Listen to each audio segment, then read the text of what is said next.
Bakit po? Doon po nagsimula.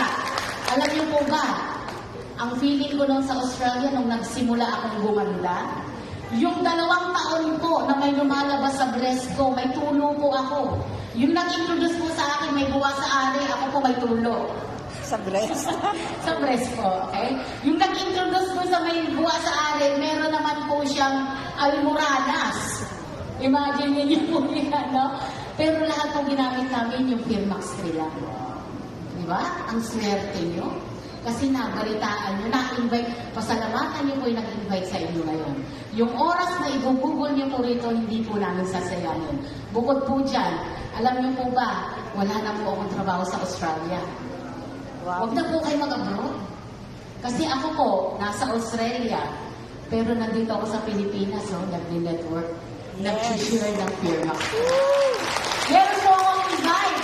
Yung mga batchmate ko dyan, si Ruel, si Michael, pati po yung teacher ko ng high school. Ayan po sila. Ano sabi sa'yo, bumata? Oo, batchmate ko yan. Tingnan niyo po, mukha po akong elementary. Di ba? Alam niyo po, yung product natin, napakabisa. Hindi po kayo manghihinayang na gumamit.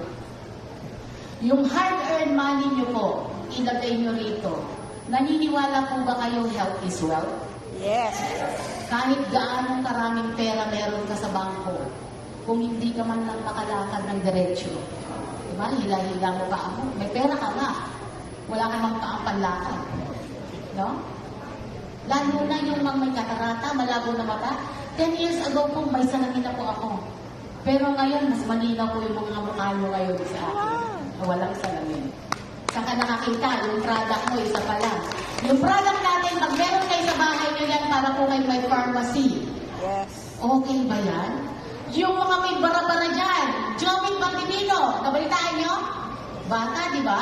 Ano nangyari po, kumakanta lang. No? Yung pala may barano na sa kanyang aneurysm. Pumutok. Ano nangyari po? Wala na.